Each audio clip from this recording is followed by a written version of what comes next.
आपको कुछ करना पड़ेगा। करने का तो मैं बहुत कुछ कर सकता हूँ,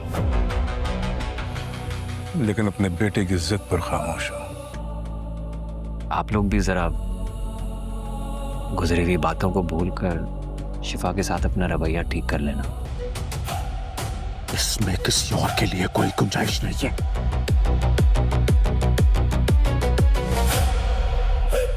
एवरेज शक्ल और स्टाइल की लड़की मेरी भाभी बने, तैमूर अली खान की इकलौती बहू। इस स्टोरी में तुम्हारी कोई जगह नहीं। शिफा मेरी है, ये मेरी और शिफा की स्टोरी है। पता नहीं अम्मी, शिफा को इतनी बड़ी गलतफहमी हो कैसे गई, लेकिन बहुत जल्द इस फेज से बाहर निकल आएगी वो। मास के बच्चे की मां बन रही है वो। सब कुछ चल रहा है। रात की खामोशी में तैमूर अली खान का भारी हाथ टेबल पर पड़ा। जिस दिन वो 2 टके की लड़की इस घर में भाभी बनकर कदम रखेगी, उस दिन इस हवेली में शिफा का नाम नहीं, बल्कि एक लाश का जनाजा उठेगा। शाजिर का पूरा परिवार अंदर ही अंदर घुट रहा था। एक तरफ शाजिर की बहन नमीरा नफरत की आग में जल रही थी, तो दूसरी तरफ उसके पिता की आंखें बेबसी और गुस्से से लाल थी। नमीरा ने अपने बाप के सामने आते ही तेवर दिखाए। पापा, आप चुप कैसे बैठ सकते हैं? उस 2 टके की लड़की को मैं कभी अपनी भाभी नहीं बनने दूंगी। उसकी औकात क्या है जो वो तैमूर अली खान की बहू बने? तैमूर अली खान ने अपनी बेटी को जलती हुई निगाहों से देखा। उनकी आवाज़ में एक अजीब सी खामोशी और खौफनाक इरादा था। तू क्या समझती है मैं ये होने दूंगा? मैं भी नहीं चाहता कि वो इस घर की बहू बने, पर मेरी मजबूरी है। मैं सिर्फ अपने बेटे शाजिर की उस पागलपन भरी जिद की वजह से खामोश बैठा हूँ। लेकिन याद रख नमीरा, खामोश रहने का मतलब हथियार डालना नहीं होता। मैं ऐसा कभी नहीं होने दूंगा, चाहे इसके लिए मुझे किसी भी हद तक जाना पड़े। दूसरी तरफ माहौल में एक अलग ही तनाव तैर रहा था। माज अपनी माँ के कमरे में दाखिल हुआ। उसकी माँ के चेहरे पर शिफा को लेकर सख्त नाराजगी साफ छलक रही थी। माज ने आगे बढ़कर माँ के हाथ थामे और बेहद संजीदगी से कहा, अम्मी, शिफा से बहुत बड़ी गलती हो गई है। मैं जानता हूँ, लेकिन वो इस बुरे वक्त और इस फेस से बहुत जल्द निकल आएगी।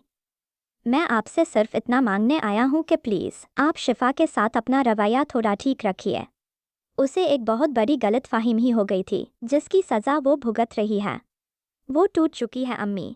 उसे इस वक्त नफरत की नहीं, अपनों की ज़रूरत है। माँ ने बिना कुछ कहे माज का हाथ छटक दिया, लेकिन माज को नहीं पता था कि जिस शिफा को वो गलत फहमी का शिकार समझ रहा है, उसके खिलाफ तैमूर अली खान के घर में बर्बादी का एक ऐसा खेल शुरू हो चुका है जिससे बचना शिफा के लिए अब नामुमकिन था। तैमूर अली खान के चेहरे पर उभरी वो खौफनाक मुस्कान सीधे मौत की तरफ इशारा कर रही थी। उन्होंने नमीरा की तरफ देखते हुए धीमी और सपाट आवाज़ में कहा, उसे हवेली तक आने तो दो नमीरा। जो दुल्हन बनने का सपना लेकर इस चौखट पर कदम रखेगी, वो यहाँ से कफन में लिपट कर ही बाहर जाएगी। नमीरा ने अपने बाप की आंखों में वो वहशियाना इरादा देख लिया था। उसकी नफरत को जैसे हवा मिल गई थी। उसने मुस्कुराते हुए कहा, पापा, शाजिर भैया अंधे हो चुके हैं। शिफा ने उन पर कोई ऐसा जादू कर दिया है कि उन्हें हमारी इज्जत, हमारा नाम कुछ नज़र नहीं आ रहा। लेकिन अगर शिफा को रास्ते से हटाना ही है, तो हमें यह काम शाजिर के सामने नहीं, बल्कि उसकी पीठ पीछे करना होगा।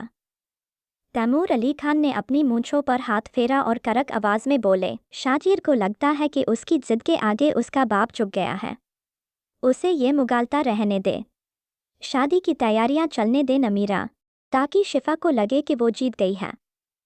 और ठीक उसी रात, जब पूरा शहर सो रहा होगा, शिफा का नामो निशान हमेशा के लिए मिटा दिया जाएगा। दूसरी तरफ माज अपनी माँ के ठंडे रवैये को देखकर परेशान हो उठा था। उसने अपनी माँ को समझाने की एक आखिरी कोशिश की। अम्मी, आप चुप क्यों हैं? शिफा कोई बुरी लड़की नहीं है। उस पर जो गलतफहमी का पहाड़ टूटा है, उसने उसे अंदर से तोड़कर रख दिया है। अगर इस वक्त आपने उससे मुंह मोड़ लिया, तो वो पूरी तरह बिखर जाएगी। उसकी माँ ने कड़वाहट से भरकर माज की तरफ देखा। माज, तू किस गलतफहमी की बात कर रहा है? जो लड़की तैमूर अली खान जैसे खतरनाक इंसान के बेटे से अपना नाम जोड़ चुकी हो, वो अब किसी के समझाने से नहीं सुधरेगी। तुझे क्या लगता है तैमूर अली खान उसे अपने घर की बहू बनने देगा? वो उसे निगल जाएगा माज, और उसके साथ साथ हमें भी बर्बाद कर देगा। माज का दिल ये सुनकर जोर से धड़का। उसे अंदाज़ा हो गया था कि शिफा एक बहुत बड़े खतरे के मुहाने पर खड़ी है। तभी माज के फ़ोन की घंटी बजी। स्क्रीन पर शिफा का नाम जगमगा रहा था। माज ने झटके से फ़ोन उठाया, लेकिन दूसरी तरफ से शिफा की आवाज़ नहीं, बल्कि उसकी रोने और हांफने की आवाज़ें आ रही थी। माज, मुझे बचा लो। शाज़र के पापा ने